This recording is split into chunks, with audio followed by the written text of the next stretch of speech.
Hello. വേദിയിലും സദസ്സിലും ഇരിക്കുന്ന ഏവർക്കും എൻ്റെ വിനീതമായ നമസ്കാരം.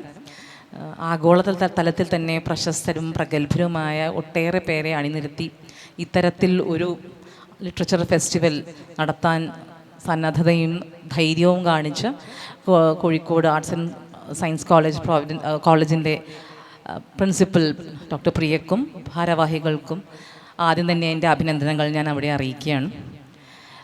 പ്രത്യേകിച്ചും ശനിയാഴ്ച ദിവസങ്ങൾ, ഞായറാഴ്ച ദിവസങ്ങൾ ഇങ്ങനെയൊരു സംവാദം ഒരുക്കുവാൻ സന്നദ്ധത കാണിക്കുകയും അത് കുട്ടികൾക്കും അധ്യാപകേതര പ്രവർത്തകർക്കും അധ്യാപകർക്കും എല്ലാ ജനങ്ങൾക്കും പൊതുജനങ്ങൾക്കും ഒക്കെ തന്നെ ശ്രവിക്കുവാനും കാണാനും ഒക്കെ സാധിക്കുന്ന ഒരു തരത്തിലൊരു വേദി ഇവിടെ ഒരുക്കി അതിലൊരു ഭാഗമാകാൻ പറ്റുക എന്നുള്ളത് എന്നെ സംബന്ധിച്ചിടത്തോളം വളരെ അഭിമാനം ഉള്ള ഒരു നിമിഷം തന്നെയാണ്. ഇപ്പോൾ വേദിയിൽ എന്നോടൊപ്പം രണ്ട് പ്രഗത്ഭരായ വ്യക്തിത്വങ്ങളാണുള്ളത്.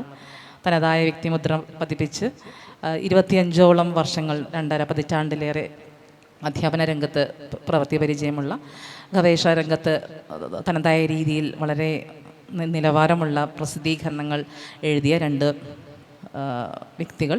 ഒന്ന് ശ്രീമതി ലിറ്റി ചാക്കോ, ഇവിടെ സൂചിപ്പിച്ചതുപോലെ സെയിൻറ്റ് ജോസഫ്സ് കോളേജ് ഇരിങ്ങാലക്കുടയിൽ 25 വർഷത്തോളം അധ്യാപനം നടത്തിയിട്ടുള്ള അധ്യാപികയാണ്. കേരളത്തിൻ്റെ ഗണിത പാരമ്പര്യത്തിൽ വളരെയധികം, പ്രത്യേകിച്ചും സംഗമഗ്രാമ മാധവൻ്റെ സംഭാവനകളെക്കുറിച്ചുള്ള പഠനത്തിൽ സംഭാവനകൾ നടത്തിയ വ്യക്തിയാണ്. അതേപോലെ പ്രൊഫസർ ശ്രീജിത്ത് ഇ, വിദ്യാഭ്യാസത്തിൻ്റെ മനഃശാസ്ത്രം, കേരളത്തിൻ്റെ വിദ്യാഭ്യാസം, വൈജ്ഞാനിക മനഃശാസ്ത്രം തുടങ്ങിയ മേഖലകളിൽ ഒരുപാട് പ്രസിദ്ധീകരണങ്ങൾ നടത്തിയിട്ടുള്ള ഒരു വ്യക്തിയാണ്. കേരളത്തിൽ തന്നെ പ്രഗത്ഭനായ ശ്രീ M.R. രാഘവ വാര്യർ, എപ്പിഗ്രാഫിസ്റ്റായ ശ്രീ M.R. രാഘവ വാര്യർ സാറുടെ ശിഷ്യനും, അദ്ദേഹത്തിൻ്റെ കൂടെ തന്നെ പ്രാചീന ലിപി അതിൻ്റെ വ്യാഖ്യാനങ്ങൾക്കും ഒക്കെ ഒരുപാട് സമയവും ചെലവഴിച്ച ഒരു വ്യക്തി കൂടിയാണ് പ്രൊഫസർ ശ്രീജിത്ത്. അപ്പോൾ എൻ്റെ ഒരു സുഹൃത്തും സഹപാഠിയും കൂടിയാണ് ശ്രീജിത്ത് എന്നതുകൂടെ ഞാൻ ഈ അവസരത്തിൽ പറയുകയാണ്. എന്തായാലും കേരളത്തിൻ്റെ ഗണിത പാരമ്പര്യം എന്ന് പറയുമ്പം തന്നെ അതിൻ്റെ അകത്ത് ഒരുപാട് കാര്യങ്ങളാണ് ചർച്ച ചെയ്യപ്പെടാൻ പോകുന്നത്. അതിൽ ചരിത്രമുണ്ട്, മലയാള ഭാഷയെക്കുറിച്ചുള്ള പഠനങ്ങളെക്കുറിച്ചുള്ള അപകഥനങ്ങളുണ്ട്, അതേപോലെ തന്നെ ഗണിതശാസ്ത്രത്തിനെ പറ്റിയിട്ടും ഇവർ സംസാരിക്കുന്നതായിരിക്കും. എല്ലാവർക്കും ഒരിക്കൽ കൂടി സ്വാഗതം. ആദ്യമായി ഞാൻ ശ്രീമതി ലിറ്റി ചാക്കോയെ സംസാരിക്കാനായി ക്ഷണിക്കുകയാണ്. താങ്ക് യു ടീച്ചർ, നന്ദി. പ്രിയപ്പെട്ടവരെയും, ഇവിടെ കോഴിക്കോട് ആർട്സ് കോളേജിലെ ഈ ഒരു വലിയ പരിപാടിയിലേക്ക് ഞങ്ങളെ ഇവിടെ ക്ഷണിച്ചതിലുള്ള നന്ദി ആദ്യമേ തന്നെ അറിയിക്കുകയാണ്. കേരളത്തിൻ്റെ ഗണിത പാരമ്പര്യം എന്ന ഒരു വിഷയത്തെക്കുറിച്ച് ഒരു ചർച്ചയ്ക്ക് നമ്മൾ തുടക്കം കുറിക്കുന്ന സമയത്ത് പല മേഖലകളിലും നമ്മൾ നേരിട്ട് കൊണ്ടിരിക്കുന്നത് ചരിത്രത്തിനെ രേഖപ്പെടുത്തി വെക്കുന്നതിലെ ചില വിടവുകൾ, അല്ലെങ്കിൽ അതിനെ തെറ്റി വായിച്ചതിൻ്റെ തെറ്റി വായിച്ച് നമ്മൾ ചില തെറ്റായ വഴികളിലൂടെ സഞ്ചരിച്ച് പിന്നോട്ട് നടന്നതിൻ്റെ ചില നേരം വൈകലുകൾ, ഇങ്ങനെ ഒരുപാട് പരിമിതികൾക്കുള്ളിലൂടെ നമ്മൾ വായിച്ചെടുക്കുന്ന ഒരു വിഷയമാണ് നമ്മൾ ഇന്നിവിടെ ചർച്ച ചെയ്യുന്നത്.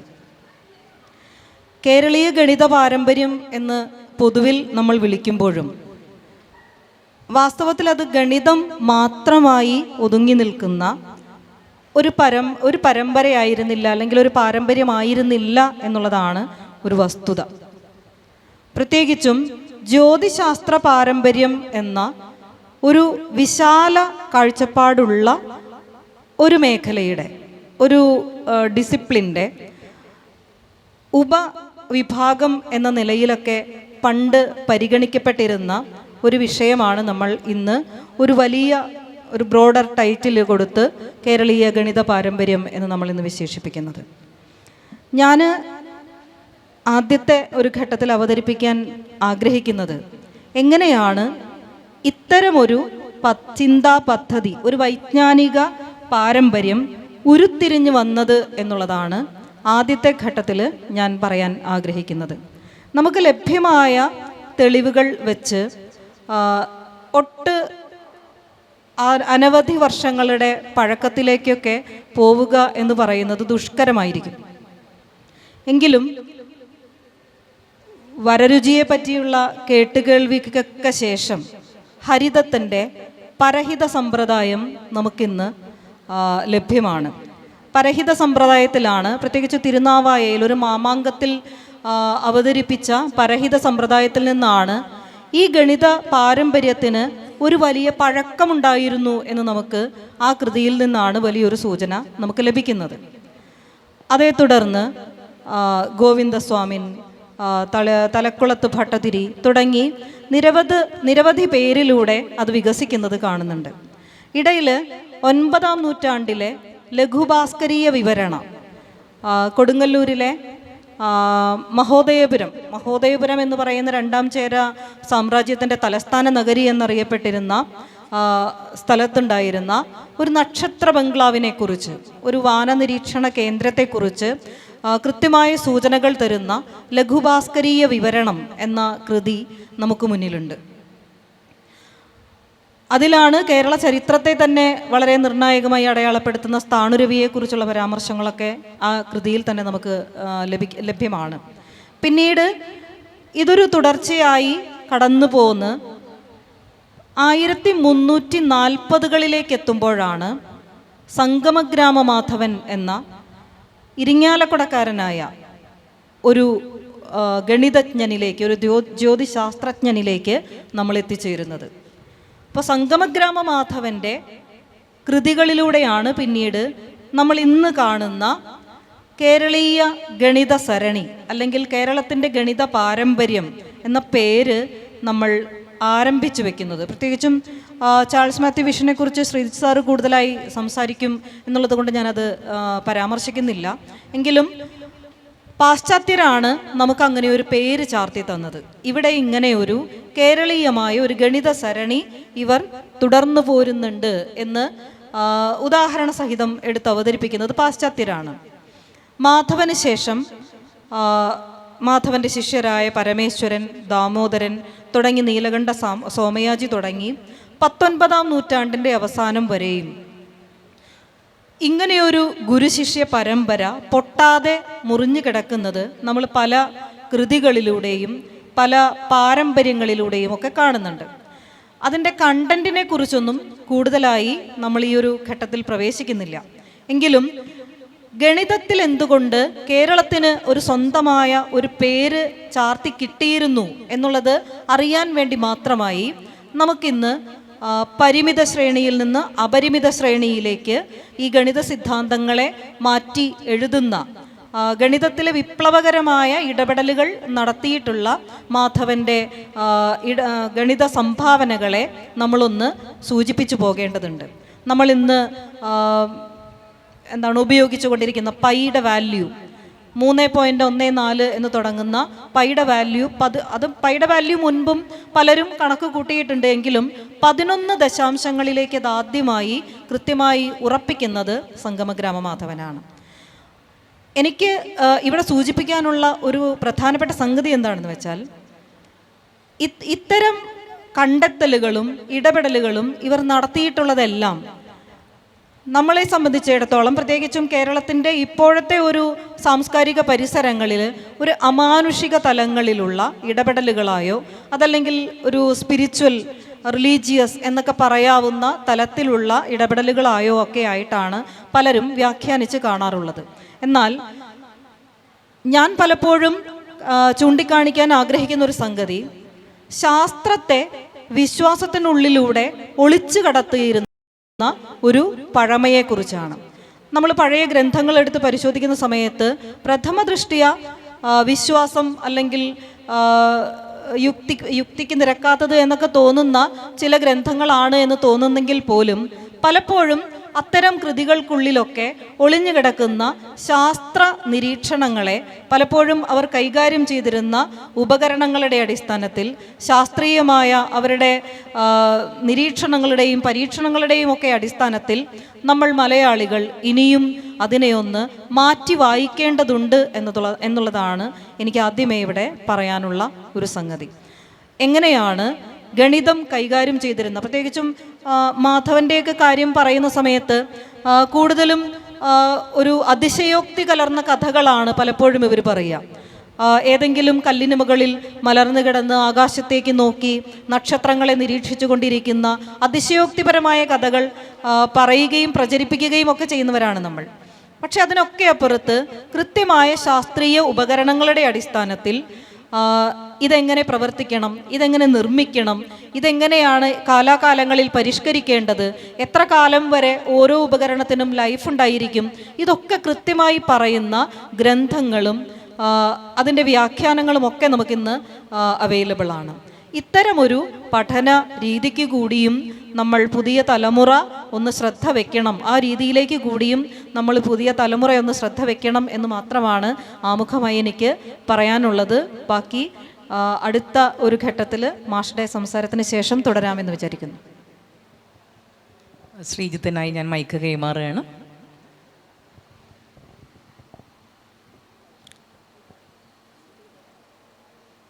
പ്രിയമുള്ളവരെ, ഈ കേരളീയ ഗണിതത്തിൻ്റെ ഒരു ആമുഖം എന്നുള്ള നിലയ്ക്ക് ലിറ്റി ടീച്ചർ അതിൻ്റെ എന്താണ് അതിൻ്റെ സവിശേഷത എന്നുള്ള കാര്യം പറഞ്ഞു കഴിഞ്ഞു.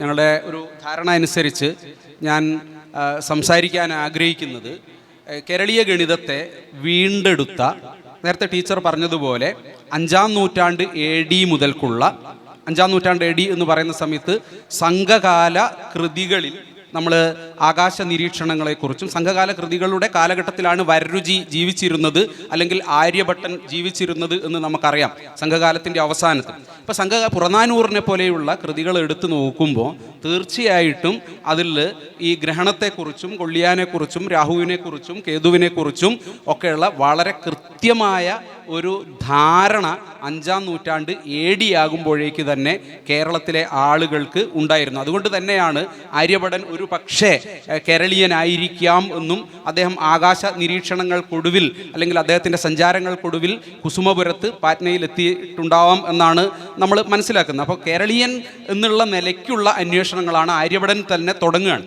കാരണം ആര്യഭടീയത്തിന് ഉണ്ടായ ലോകത്തിലെ വിവിധ ഭാഷകളിലുണ്ടായ വ്യാഖ്യാനങ്ങളിൽ ഏറ്റവും കൂടുതൽ ഉണ്ടായത് മലയാളത്തിലാണ്. ഏകദേശം 22ഓളം ആര്യഭടീയ വ്യാഖ്യാനങ്ങളിൽ 3/4 പങ്കും ഉണ്ടായിട്ടുള്ളത് കേരളത്തിലാണ്. അപ്പോൾ ആര്യഭടൻ്റെ കാലം മുതൽക്ക് തന്നെ ജ്യോതിശാസ്ത്രപരമായ ഗണിത കാൽക്കുലേഷനുകൾ കേരളത്തിൽ വളരെ സജീവമാണ്. അത് 9-ാം നൂറ്റാണ്ടാകുമ്പോഴേക്ക് അത് വളരെ നേരത്തെ ടീച്ചർ സൂചിപ്പിച്ച ഗ്രന്ഥം വിവരണം എന്ന് പറയുന്ന ലഘു ഭാസ്കരീയ വ്യാഖ്യ, അതിൽ തന്നെ പിന്നെ ശങ്കരൻ നാരായണീയത്തിൽ ശങ്കരനാരായണൻ പറയുന്നത് ഇത് ബുദ്ധി കുറഞ്ഞ ആളുകൾക്ക് വേണ്ടി ഞാൻ ഉണ്ടാക്കിയിട്ടുള്ള വളരെ സംക്ഷിപ്തമായ 8 ചാപ്റ്ററുകളുള്ള ഒരു പുസ്തകമാണ്. അപ്പം ബുദ്ധി കുറഞ്ഞവരെന്ന് പറഞ്ഞാൽ ബുദ്ധി ധാരാളമുള്ള ഗണിതപരമായ ഭാസ്കരൻ ഒന്നാമൻ്റെ കണ്ടുപിടുത്തങ്ങളെ വളരെ സംക്ഷിപ്തമായി അവതരിപ്പിക്കുന്ന ഈ ഗ്രന്ഥം ബുദ്ധി കുറഞ്ഞവർക്ക് എന്ന് പറയുമ്പോൾ ഇപ്പം നമ്മളെ സംബന്ധിച്ചിടത്തോളം ബുദ്ധിയുള്ള ആളുകൾക്ക് പോലും അത് മനസ്സിലാക്കാൻ ബുദ്ധിമുട്ടുള്ളൊരു കാര്യമാണ്. അപ്പോൾ ഈ കാലയളവിൽ തന്നെയാണ് കടബയാദി പോലെയുള്ള ഭൂതസംഖ്യ പോലെയുള്ള വളരെ വ്യത്യസ്തമായ കണക്ക് ഫോർമുലകളിലൂടെ വിദേശത്ത് വികസിച്ചതുപോലെ ഫോർമുലകളിലൂടെയല്ല, കാരികകളായിട്ട് പദ്യങ്ങളായിട്ട് ഭൂതസംഖ്യ അല്ലെങ്കിൽ കടബയാദി പോലെയുള്ള വസ്തുതകൾ കൂട്ടിച്ചേർത്തുകൊണ്ടാണ് ആ കാലത്തെ കണക്ക് വളരെ ഈസി ആയിട്ട് ലാംഗ്വേജ് പഠിക്കുന്ന പോലെയാണ് കണക്ക് പഠിച്ചിരുന്നത് കേരളത്തിലെ ആളുകൾ. കണക്കരെ എന്നാണ് ഒരു മലയാളി അല്ലെങ്കിൽ കൊളോണിയൽ പൂർവ്വ കാലഘട്ടത്തിൽ ഒരാൾ മറ്റൊരാളെ അഭിസംബോധന ചെയ്യുന്നത് പോലും കണക്കരെ എന്നാണ്. ചോദിക്കുന്ന സ്ഥലങ്ങളിലെല്ലാം നടക്കുന്ന സ്ഥലങ്ങളിലെല്ലാം ഒരു ലിഷർ ടൈം ആക്ടിവിറ്റി എന്നുള്ള രീതിയിൽ നമ്മൾക്കുണ്ടായിരുന്നത് ഗണിതകേളികളാണ്. അപ്പോൾ ഇങ്ങനെ ഉണ്ടായിരുന്ന 9, 10 അല്ലെങ്കിൽ 13-ാം നൂറ്റാണ്ടിലെ കാര്യമൊന്നും ഞാൻ ഇവിടെ സൂചിപ്പിക്കുന്നില്ല. ടീച്ചർ നേരത്തെ സൂചിപ്പിച്ചു മാധവൻ്റെ പുസ്തകം. ടീച്ചർ തന്നെ വേണുവാരോഹം എന്ന് പറയുന്ന വളരെ പ്രസിദ്ധമായിട്ടുള്ള കാൽക്കുലസിന് അടിത്തറ പാകി എന്ന് നമ്മൾ കരുതുന്ന വേണുവാരോഹം വീണ്ടും ഒരിക്കൽ കൂടി ടീച്ചർ പ്രകാശിപ്പിച്ചിട്ടുണ്ട്. NBT അത് പബ്ലിഷ് ചെയ്തിട്ടുണ്ട്. അതിൽ തന്നെ മാധവൻ പറയുന്ന വളരെ രസകരമായ ഒരു വസ്തുത ഇതൊന്നും ഞാൻ ഉണ്ടാക്കിയതല്ല എന്ന് തന്നെയാണ്. എനിക്ക് മുന്നേയുള്ള ആളുകൾ പലതരത്തിൽ സഞ്ചരിച്ചിട്ടുണ്ട്. അതെല്ലാം നിങ്ങൾ പരിശോധിച്ച് വിവേകത്തിൻ്റെ അടിസ്ഥാനത്തിൽ നിങ്ങൾ പരിഗ്രഹിക്കണേ, വസ്തുതകളെ മനസ്സിലാക്കണേ എന്നാണ് പറയുന്നത്. എനിക്ക് മുന്നേ നിരവധി പണ്ഡിതന്മാരുണ്ടെന്നും അവരുടെ നേരായ വഴികളുണ്ട്, അതിൽ നേരല്ലാത്ത വഴികൾ ഏതൊക്കെയാണെന്ന് സൂചിപ്പിക്കാനും പ്രധാനമായും ചന്ദ്രൻ്റെ മൂവ്മെൻറ്റുമായി ബന്ധപ്പെട്ടുകൊണ്ട് ഉള്ള കാൽക്കുലേഷൻസാണ്. ഓരോ 36 മിനിറ്റിലും കൃത്യതയോടുകൂടി ചന്ദ്രൻ്റെ പൊസിഷൻ എവിടെയാണ് എന്ന് മാധവൻ വേണുവാരോഹത്തിൽ പറഞ്ഞിട്ടുണ്ട്. അപ്പോൾ മാധവനെ പരിചയിക്കാൻ ഇടവന്നിട്ടില്ലാത്ത ഒരാളെക്കുറിച്ചാണ് ഞാൻ സംസാരിക്കുന്നത്. അത് നേരത്തെ സൂചിപ്പിച്ചതുപോലെ ചാൾസ് എം വിഷ് എന്ന് പറയുന്ന ഈസ്റ്റ് ഇന്ത്യ കമ്പനി ഉദ്യോഗസ്ഥനാണ്. ചാൾസ് എം വിഷ് എന്ന് പറയുന്ന ഈസ്റ്റ് ഇന്ത്യ കമ്പനി ഉദ്യോഗസ്ഥനാണ് ആദ്യമായിട്ട് കേരള ഗണിതത്തിൻ്റെ മേന്മ അത് യൂറോപ്യൻ മാത്തമാറ്റിക്സിൻ്റെ മോഡേൺ കാൽക്കുലസ് കണ്ടെത്തിയതിന് ശേഷം യൂറോപ്പിൽ മാത്തമാറ്റിക്സിന് വന്നിട്ടുള്ള പുരോഗതിയും കേരളത്തിലെ മാത്തമാറ്റിക്സിൻ്റെ മേന്മയും തമ്മിലുള്ള ആദ്യത്തെ കമ്പാരിറ്റീവ് സ്റ്റഡി എന്നുള്ള രീതിയിൽ ആദ്യമായി പബ്ലിഷ് ചെയ്തയാളാണ് ചാൾസ് എം വിഷ്. ഈ വിഷ് ഇന്ത്യയിൽ തന്നെ ജനിച്ചു. അദ്ദേഹത്തിൻ്റെ പാരൻസ് ഈസ്റ്റ് ഇന്ത്യ കമ്പനി ഉദ്യോഗസ്ഥനായതുകൊണ്ട് അതുകൊണ്ട് അദ്ദേഹം ഇന്ത്യയിലാണ് ജീവിച്ചത് അല്ലെങ്കിൽ ജനിച്ചത് എന്നാണ് നമ്മൾ മനസ്സിലാക്കുന്നത്. പക്ഷേ എന്തായാലും അദ്ദേഹം ഈസ്റ്റ് ഇന്ത്യ കമ്പനി കോളേജിലാണ് ഫ്ലക്ഷനെ കുറിച്ച് പുസ്തകം എഴുതിയിട്ടുള്ള, കാൽക്കുലസിൻ്റെ അടിസ്ഥാന ധാരണകൾ വിവരിക്കുന്ന ഫ്ലക്ഷനെ കുറിച്ചുള്ള പുസ്തകം പ്രസിദ്ധീകരിച്ചിട്ടുള്ള ഡെൽ3, അതേപോലെ തന്നെ ബെവറിക് ബ്രിഡ്ജ് തുടങ്ങിയിട്ടുള്ള വലിയ മാത്തമെറ്റീഷ്യന്മാരുടെ കീഴിൽ ഈസ്റ്റ് ഇന്ത്യ കമ്പനി കോളേജിൽ മാത്തമെറ്റിക്സ് പഠിക്കാൻ ഇടവന്ന അദ്ദേഹം തിരിച്ച് മദ്രാസിൽ വരുന്നു. 1795 അദ്ദേഹം ജനിച്ചത്. 1833 മരിക്കുകയും ചെയ്തു. 38 വർഷത്തെ ഹ്രസ്വമായ ജീവിതത്തിനിടയിൽ അദ്ദേഹം ചെയ്തു വെച്ച ഒരു കാര്യമാണ് കേരളീയ ഗണിതത്തിൻ്റെ മേന്മ നമ്മെ അറിയിച്ചു എന്നുള്ളത്.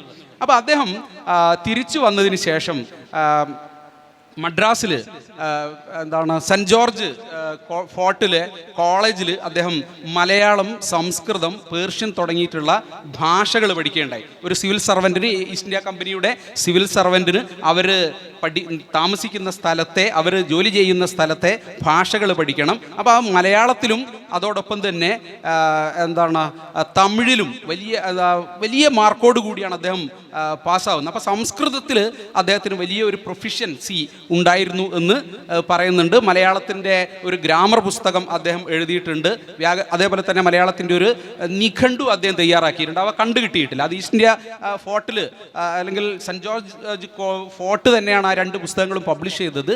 പക്ഷേ അദ്ദേഹം ഈ പറഞ്ഞതുപോലെ ആദ്യം അദ്ദേഹം മാത്തമാറ്റിക്സിലായിരിക്കില്ല ഒരു പക്ഷേ കോൺസെൻട്രേറ്റ് ചെയ്തത്. കേരളത്തിലുണ്ടായിരുന്ന ചേരകാല ലിഖിതങ്ങളെക്കുറിച്ച് പഠിക്കുന്ന സന്ദർഭങ്ങളിലായിരിക്കണം. അദ്ദേഹം ഈ കോളേജിന് തൊട്ടടുത്തുള്ള തിരുവണ്ണൂരിലെ ഇൻസ്ക്രിപ്ഷൻ അദ്ദേഹം പരിശോധിക്കുന്നുണ്ട്.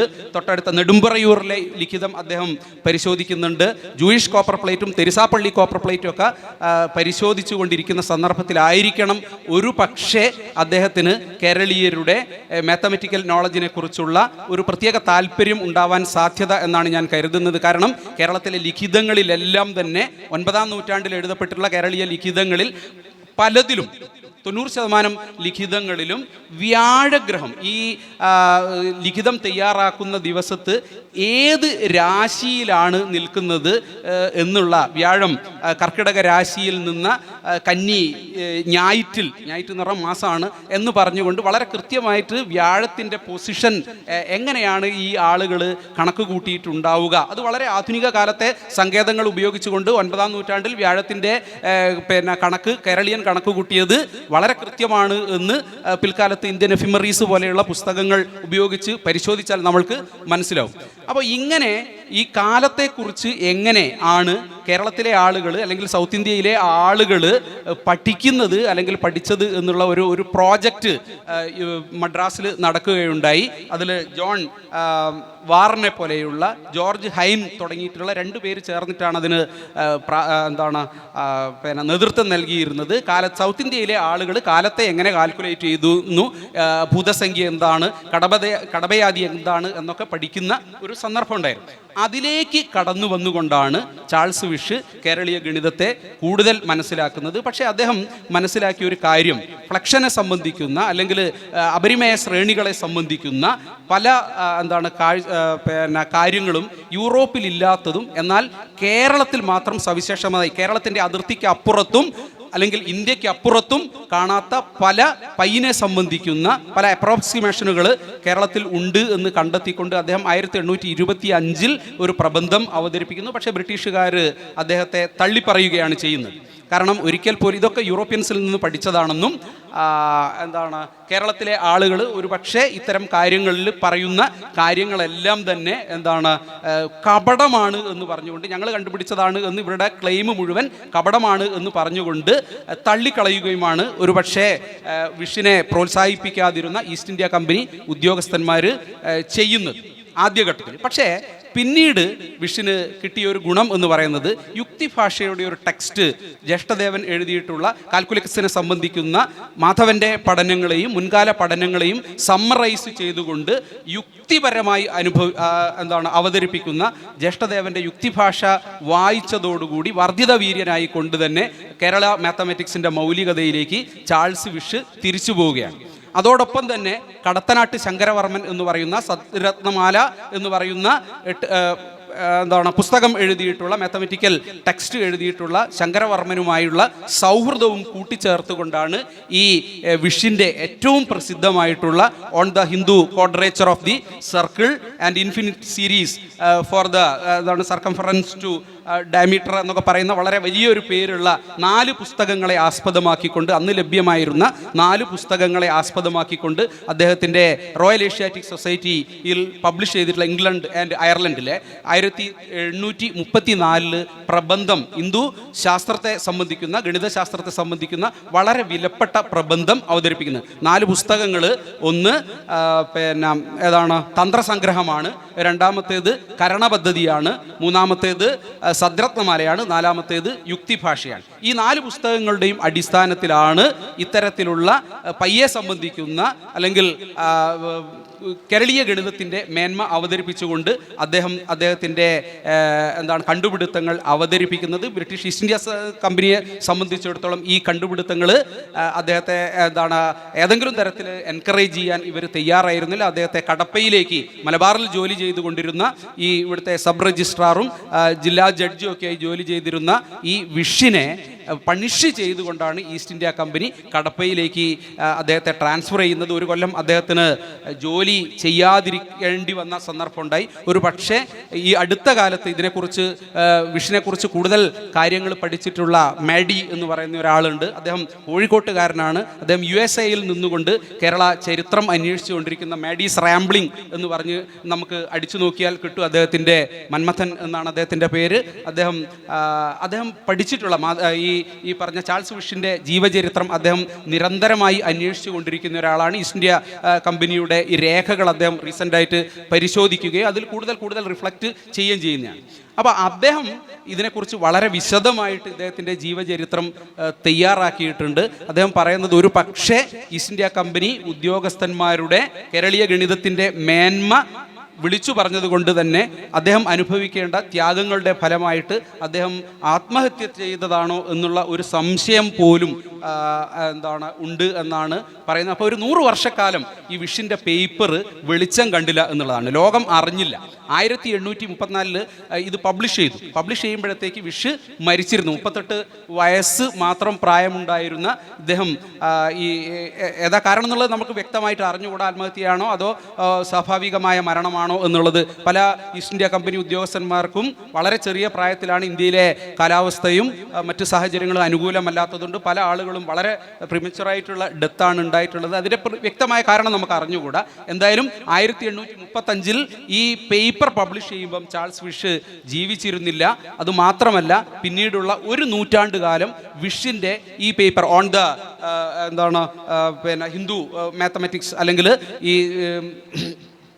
ഈ പഠനം പുറത്ത് കാണാതിരിക്കുകയും 1944 മുകുന്ദമാരാരും CT രാജഗോപാലും ചേർന്ന് ഒരിക്കൽ കൂടി ഈ പഠനം പുറത്ത് കൊണ്ടുവരികയും അതാണ് യഥാർത്ഥത്തിൽ തീഷ്ണമായ കേരള മാത്തമാറ്റിക്സിൻ്റെ അന്വേഷണങ്ങൾക്ക് KV ശർമ്മയെ പോലെയുള്ള ആളുകൾ ഉപയോഗപ്പെടുത്തുകയും പിന്നീട് ഈ പുസ്തകങ്ങളൊക്കെ കണ്ടെത്താൻ ഇടയാക്കുകയും ചെയ്തത് എന്ന് പറഞ്ഞുകൊണ്ട്, അതായത് ഞാൻ ചാൾസ് വിഷിന് ഒരു ആമുഖം നൽകുകയാണ്. ഞാനൊരു ഗണിത ശാസ്ത്രത്തിൽ നിഷ്ണാതനായ ഒരാളല്ല, വളരെ ദുർബലനായ ഒരാളാണ്. പക്ഷെ ഞാൻ ഈ മേഖലയിൽ കേരളം എങ്ങനെയാണ് ഗണിത കേരളമായി മാറിയത് എന്ന് നിന്ന് മനസ്സിലാക്കുന്നത് കേരളത്തിലെ വിദ്യാഭ്യാസത്തെക്കുറിച്ചുള്ള ഗവേഷണത്തിൻ്റെ സന്ദർഭത്തിൽ ഏത് രേഖ പരിശോധിച്ചാലും അവിടെ കണക്കാണ്. അതിൻ്റെ പെഡഗോജി അല്ലെങ്കിൽ അതിൻ്റെ പാഠ്യപദ്ധതി മുഴുവൻ കണക്ക് കോൺസെൻട്രേറ്റഡ് ആയിട്ടുള്ള അല്ലെങ്കിൽ ഓവർലോഡഡ് ആയിട്ടുള്ള ഒരു പാഠ്യപദ്ധതിയാണ്. 1-ാം നൂറ്റാണ്ടിലായാലും 3-ാം നൂറ്റാണ്ടിലായാലും 5-ാം നൂറ്റാണ്ടിലായാലും 9-ാം നൂറ്റാണ്ടിലായാലും 14-ാം നൂറ്റാണ്ടിലായാലും 16-ാം നൂറ്റാണ്ട് 19-ാം നൂറ്റാണ്ട് വരെയുള്ള ഒരു പീരീഡിൽ ആധുനിക വിദ്യാഭ്യാസം ശക്തി പ്രാപിക്കുന്നത് വരെയുള്ള ഒരു എന്തിനാ ഈ കണക്ക് പഠിക്കുന്നതെന്ന് ആളുകൾക്ക് അറിഞ്ഞുകൂടാ. എന്നാൽ തന്നെയും അതിന് റേഷണലൊന്നും അറിയാതെ തന്നെ കണക്ക് ഒരു നിർബന്ധ വിഷയമായി നിന്നിരുന്ന ഒരു സൊസൈറ്റി ആയിരുന്നു കേരളത്തിൻ്റേത്. അത് പുതിയ ശാസ്ത്ര കാലഘട്ടത്തിൽ അതിന് പ്രത്യേകിച്ച് വാച്ച് വന്നു, ആധുനിക ഗണിത സങ്കേതങ്ങൾ വന്നു. അതിന് പഴയ കാലത്തെ പോലെ പാട്ടുകളിലോ കഥകളിലൂടെയോ ഗണിതം കൊണ്ടുപോകേണ്ട ആവശ്യമില്ലാത്തൊരു സന്ദർഭത്തിൽ അത് ചരിത്രപരമായ കാരണത്താൽ തന്നെ അത് അസ്തമിച്ചു പോയി എന്നുള്ളതാണ് യഥാർത്ഥ വസ്തുത. ഇതാണ് വിഷനെ കുറിച്ചുള്ള ഒരു ഇൻട്രഡക്ഷൻ എന്നുള്ള നിലയ്ക്ക് എനിക്ക് പറയാനുള്ളത്. ബാക്കി ടീച്ചറും. Thank you Sreejith. അപ്പോൾ ഒരു ചരിത്രാധ്യാപിക എന്ന നിലയ്ക്ക് എൻ്റെ ചെറിയ സംശയങ്ങളാണ് ഞാൻ ഇവിടെ ചോദിക്കാൻ ആഗ്രഹിക്കുന്നത് ശ്രീജിത്തിനോട്. അതായത് ഇപ്പം ടീച്ചർ ഇവിടെ മാധവൻ്റെ സംഭാവനകളെക്കുറിച്ച് പറഞ്ഞു, എങ്ങനെയാണ് ഗണിതശാസ്ത്രം കേരളത്തിൽ വളർന്നു വന്നതെന്ന് പറഞ്ഞു. ശ്രീജിത്ത് ഇവിടെ ചാൾസ് എം വിഷനെ കുറിച്ചാണ് പറയേണ്ടത്. എൻ്റെ ഒരു ചോദ്യം, എപ്പോഴും ചരിത്രം ജയിച്ചവൻ്റെ കൂടെയാണ് എന്നുള്ളതിൻ്റെ തെളിവാണോ, അല്ലെങ്കിൽ യൂറോസെൻട്രിക് തിയറി എന്ന് പറയുന്നത് കൊണ്ടാണോ? എന്തുകൊണ്ടാണ് ഇത്രയധികം ടീച്ചറുടെ പ്രതിപാദിക്കേണ്ടായി 3.14 എന്നുള്ള കൃത്യമായിട്ട് അദ്ദേഹം പറയുകയുണ്ടായി. ഇത്തരത്തിലുള്ള സംഭാവനകൾ നടന്നിട്ടും എന്തുകൊണ്ടാണ് നമ്മളുടെ കേരളത്തിലെ ഗണിതശാസ്ത്രജ്ഞന്മാരുടെ ഒരു കോൺട്രിബ്യൂഷൻസ് ആഗോളതലത്തിൽ ആരും അംഗീകരിക്കാതെ? അത് കോളനിവൽക്കരണത്തിൻ്റെ പങ്കാണോ, അല്ലെങ്കിൽ അത്തരത്തിൽ യൂറോപ്യൻ ചിന്താഗതിക്ക് അതിനുള്ള നിലപാടുകൾ എന്തായിരുന്നു? എന്തുകൊണ്ടായിരിക്കും ഇങ്ങനെ സംഭവിച്ചത് എന്ന് എനിക്ക് അറിയാൻ ആഗ്രഹമുണ്ട്. ഞാൻ ചോദിക്കുകയാണ്. അല്ല, യൂറോപ്യൻ പണ്ഡിതന്മാർ മാത്രമല്ല ഇഗ്നോർ ചെയ്ത്. നമ്മൾ പറഞ്ഞില്ലല്ലോ, നമ്മുടെ കേരള ചരിത്ര പുസ്തകങ്ങളിൽ കേരളീയ ഗണിതത്തിൻ്റെ ഏതെങ്കിലും തരത്തിലുള്ള മേന്മ ടെക്സ്റ്റ് പുസ്തകത്തിൽ വളരെ ലളിതമായ 1-2 കാര്യങ്ങൾ പറഞ്ഞ് അവസാനിപ്പിക്കുന്നു.